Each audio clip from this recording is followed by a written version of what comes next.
పూర్వం అయోధ్య అనే ఒక అందమైన రాజ్యముండేది. ఆ రాజ్య యువరాజు రాముడు. ఆయన చాలా ధైర్యవంతుడు, నిజాయితీపరుడు. దుష్టరాక్షసుల రాజు రావణుడు రాముడి భార్య సీతను అపహరించాడు. ఆమెను రక్షించడానికి రాముడు మరియు అతని తమ్ముడు లక్ష్మణుడు పెద్ద ప్రయాణాన్ని మొదలుపెట్టారు. ఆ ప్రయాణంలో వారికి ఎన్నో అడ్డంకులు, కష్టాలు ఎదురయ్యాయి. కాని రాముడు తన ధైర్యం, నిజాయితీని ఎప్పుడూ వదల్లేదు. చివరకు రావణుడితో పెద్ద యుద్ధం జరిగింది. మంచితనం మరియు ధైర్యంతో రాముడు చెడు రావణుడిని ఓడించాడు, సీతను రక్షించాడు. అప్పుడు ఆయనకు, లక్ష్మణుడికి మరియు సీతకు అయోధ్యకు తిరిగి వెళ్లడానికి సమయం వచ్చింది.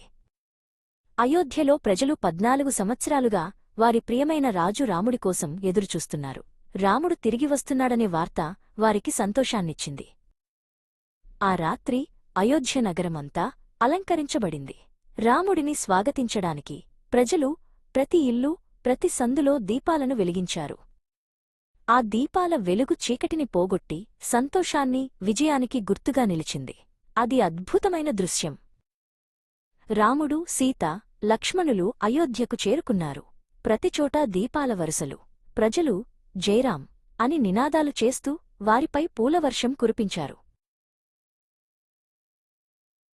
ఆ పండుగను మనం దీపావళి అని పిలుస్తాము. అది రాముడి ధైర్యం, నిజాయితీ మరియు చెడుపై మంచితనం సాధించిన విజయాన్ని గుర్తుచేస్తుంది. మీరు ధైర్యంగా, నిజాయితీగా ఉంటే మీ జీవితంలో కూడా వెలుగులు నిండిన దీపావళి ఉంటుంది. ఎల్లప్పుడూ మంచిగా ఉండండి.